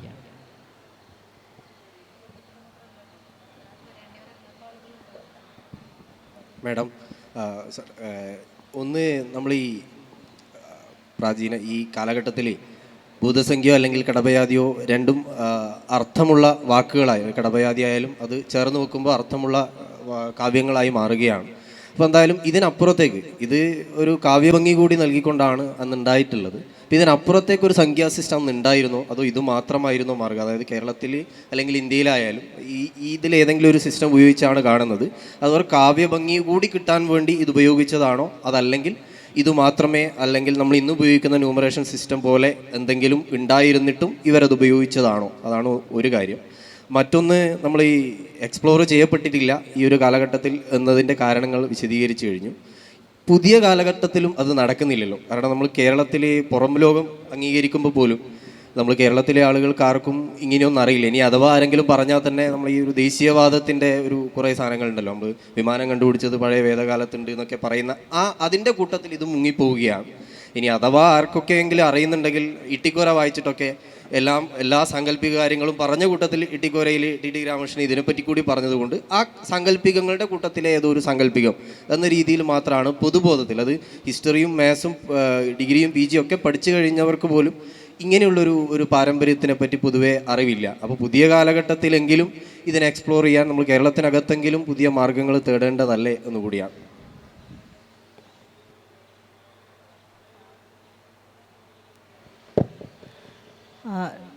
പേര് ഞാൻ മറന്നു. ജിതിൻ, ജിതിൻ, ശരിക്കും നമ്മളിത് പദ്യരൂപത്തിൽ എഴുതപ്പെട്ടു എന്നൊക്കെ പറയുന്നത് നമ്മുടെ എഴുത്ത് രീതി കൂടി അതിനകത്ത് വളരെ പ്രധാനപ്പെട്ട ഒരു ഘടകമാണ്. നമ്മൾ പണ്ട് എഴുതാൻ ഉപയോഗിച്ചിരുന്ന സാമഗ്രികൾ, പ്രത്യേകിച്ചും താളിയോലയും നാരായവും, അത് നമ്മളുടെ എഴുത്ത് രീതിയെ, നമ്മളുടെ എഴുത്തിൻ്റെ ഭാഷയെ പോലും സ്വാധീനിച്ചിട്ടുണ്ട്. കാരണം താളിയോലയുടെയൊക്കെ ഒരു രീതി എങ്ങനെയാണെന്ന് വെച്ചാൽ, അത് ഒരു പനയുടെ ഓലയാണെന്ന് അറിയാമല്ലോ. അതിനകത്ത് നമുക്ക് സ്ട്രെയിറ്റ് ലൈൻസ് വരയ്ക്കാൻ കഴിയില്ല. നമ്മൾ നാരായം ഒരു നല്ല മൂർച്ചയുള്ള ഒരു ആണി പോലെയുള്ളൊരു സംഭവമാണ് നാരായം. അത് വെച്ചിട്ട് നമ്മൾ ഒരു സ്ട്രെയിറ്റ് ലൈൻ വരച്ചു കഴിഞ്ഞാൽ ആ ഓല വിണ്ടുപോകും. അങ്ങനെ വരുന്ന സമയത്ത് നമുക്കിത് ഉരുട്ടി എഴുതാനേ കഴിയൂ. അതുകൊണ്ടാണ് നമുക്ക് ഈ നേരത്തെ മാഷ് പറഞ്ഞു ഒറ്റ വാക്കിൽ 41 കൊല്ലവർഷം 41 എന്ന് പറയുന്നതിന് പകരം ഇത് ഒരു കവിതയായിട്ടാണ്, ഒരു ശ്ലോകമായിട്ടാണ് എഴുതി വെച്ചിരുന്നത് എന്ന് പറഞ്ഞു. അതിൻ്റെ കാരണം അത് പിൽക്കാലത്തേക്കും ഓർമ്മയിൽ നിൽക്കാൻ വേണ്ടിയിട്ടാണ്, മെമ്മറിയിൽ നിൽക്കാൻ വേണ്ടിയിട്ടാണ്. കാരണം എഴുത്ത് മെറ്റീരിയൽ വളരെ പെട്ടെന്ന് തന്നെ നഷ്ടപ്പെട്ടു പോവും, ഇല്ലാതായി പോവും. അത് എഴുതുന്ന സമയത്ത് ഇരുന്നാലും കൂടുതൽ അത് കൈകാര്യം ചെയ്തു വരുന്ന സമയത്ത് ചിലപ്പോൾ അത് പൊട്ടലും പോളലും പൊടിയിലും ഒക്കെ ഉണ്ടാവും. അത് ഒഴിവാക്കാൻ വേണ്ടിയിട്ടാണ് നമ്മൾ പദ്യരൂപത്തിൽ ഇത് എഴുതി വെച്ചിട്ടുള്ളത്. ഒന്ന്, പിന്നെ കടബയാതി ഭൂതസംഖ്യ പോലെ നിരവധി സംഖ്യാ സമ്പ്രദായങ്ങൾ ഉണ്ടായിട്ടുണ്ട്. പക്ഷെ കൂടുതലും കടബയാതിയാണ് കേരളീയമായിട്ടുള്ള ശൈലിയിൽ കണ്ടുവന്നിട്ടുള്ളത്. പ്രധാനപ്പെട്ട കൃതികൾ പലതും കടബയാതിയിലാണ് ഇരിക്കുന്നത്. കടബയാതി സങ്കേതത്തിൽ മാധവൻ്റെയൊക്കെ സൈൻ പട്ടിക വരുമ്പോൾ ശ്രേഷ്ഠോ നാമ വരിഷ്ഠാനാം ഹിമാദ്രിർവേദ ഭാവന, അങ്ങനെ ഓരോ ശ്ലോകങ്ങളായിട്ട് ഇങ്ങനെ ചേർത്ത് വെച്ച് കൊണ്ടുവയ്ക്കുമ്പോൾ അതിങ്ങനെ നമ്മൾ ഈ വേദങ്ങളൊക്കെ പറഞ്ഞ് പഠിക്കുന്നത് പോലെയാണ്. ഓർത്ത് മെമ്മറിയിൽ ഇങ്ങനെ ഉറപ്പിച്ച് നിർത്താൻ വേണ്ടിയിട്ടുള്ള വൃത്തം, താളം, പ്രാസം, ഇതൊക്കെ വെച്ചിട്ടാണ് നമ്മളൊരു കഥ, ഒരു പദ്യം ചമച്ച് വെക്കുന്നത്. ഇത് എവിടെയെങ്കിലും മുറിഞ്ഞു പോയിട്ടുണ്ടെങ്കിലും പിന്നീട് ആർക്കെങ്കിലും ഈ കോഡിംഗ് ആൻഡ് ഡീകോഡിംഗ് മനസ്സിലാക്കി കഴിഞ്ഞാൽ അതിലേക്ക് തിരിച്ചു പോകാൻ കഴിയും. നമുക്ക് ഇന്നത്തെ കാലഘട്ടത്തിൽ പഠിക്കുവാൻ കഴിയുന്നില്ലല്ലോ എന്നൊരു ചോദ്യം കൂടി. ഇന്നത്തെ കാലഘട്ടത്തിൽ നമ്മൾ അതിനെ ഇരിക്കണമെന്നുണ്ടെങ്കിൽ നമ്മൾക്ക് ഇന്ന് ഇത് വളരെ ലളിതമായി പറയുകയാണെങ്കിൽ, പണ്ട് നമുക്ക് ഒരു വണ്ടി ഇടിച്ചു കഴിഞ്ഞാൽ ഒരു MBBS ഡോക്ടറുടെ അടുത്ത് പോയി കഴിഞ്ഞാൽ മിനിമം അയാൾ രക്ഷപ്പെടുമായിരുന്നു. ഇന്ന് നമുക്കൊരു ആക്സിഡൻറ്റ് പറ്റി നമ്മളൊരു ഹോസ്പിറ്റലിലേക്ക് ചെന്നാൽ എല്ലാം സ്പെഷ്യാലിറ്റി ഹോസ്പിറ്റലുകളാണ്. മൂക്കിനൊരാൾ, കണ്ണിനൊരാൾ, ത്വക്കിനൊരാൾ, വയറിനൊരാൾ, ഇങ്ങനെ ഹാർട്ടിനൊരാൾ, അപ്പോൾ ഓരോ സ്ഥലത്തു നിന്ന് വേറെ വേറെ സ്ഥലങ്ങളിലേക്ക് പോകുമ്പോൾ സത്യത്തിൽ ഇയാളുടെ ജീവൻ പോകും എന്നുള്ളതാണ് അവസാനം ഉണ്ടാവുക. അതുപോലെ സ്പെഷ്യലൈസേഷനുകളാണ് നമുക്ക് ഇന്നുള്ളത്. പണ്ട് സമഗ്രമായ ഒരു ദർശനം നമുക്ക് ഈ വിദ്യാഭ്യാസ സമ്പ്രദായത്തിലുണ്ടായിരുന്നു. മാത്തമാറ്റിക്സ് അറിയുന്ന ആൾ നിർബന്ധമായും മലയാളം പഠിക്കണം, സംസ്കൃതം പഠിക്കണം, വൃത്തം, താളം, പ്രാസം ഇതൊക്കെ പഠിക്കണമായിരുന്നു. ഇന്ന് മാത്തമാറ്റിക്സ് അറിയുന്ന ആൾക്ക് മലയാളത്തിൽ കവിത അറിയാം എന്ന് പറയുന്നത്, അയാളൊരു കവിത ചൊല്ലി എന്ന് പറയുന്നത് എന്തോ വിശേഷ സംഭവമായിട്ടാണ് നമ്മൾ ഇന്ന് പറയുന്നത്. ആ ഒരു മനോഭാവം മാറ്റിപ്പിടിച്ച് ഒരു കൂട്ടായ ഒരു സഹവർത്തന സ്വഭാവത്തിലൂടെയുള്ള ഒരു ശ്രമത്തിലൂടെ മാത്രമാണ് നമുക്ക് പഴയ ഒരു കാര്യത്തെ, പഴയ ഈ സയൻസിനെ നമുക്കൊന്ന് ഡീകോഡ് ചെയ്തെടുക്കാനും ഇതിനെ നമ്മൾ കൂടുതൽ പഠനത്തിലൂടെ മുന്നോട്ടേക്ക് കൊണ്ടുപോകാനും കഴിയൂ എന്നാണ് തോന്നുന്നത്. Thank you. അടുത്ത സെഷൻ ഇവിടെ സമയമായിരിക്കുകയാണ്. അപ്പോൾ ഇത്തരം ചർച്ചകൾ ചരിത്ര പഠനത്തിനും അതേപോലത്തെ ഗണിതശാസ്ത്ര പഠനത്തിനും കൂടുതൽ ആസ്വാദ്യമാകട്ടെ എന്ന് മാത്രം ആശംസിക്കുകയാണ്. ലിറ്റി ചാക്കോ ടീച്ചർക്കും ശ്രീജിത്ത് സാറിനും നന്ദി പറയുകയാണ്. നിങ്ങൾക്ക് ഏവർക്കും നന്ദി പറഞ്ഞുകൊണ്ട് അടുത്ത സെഷനിലേക്ക് കടക്കാം. നന്ദി, നമസ്കാരം.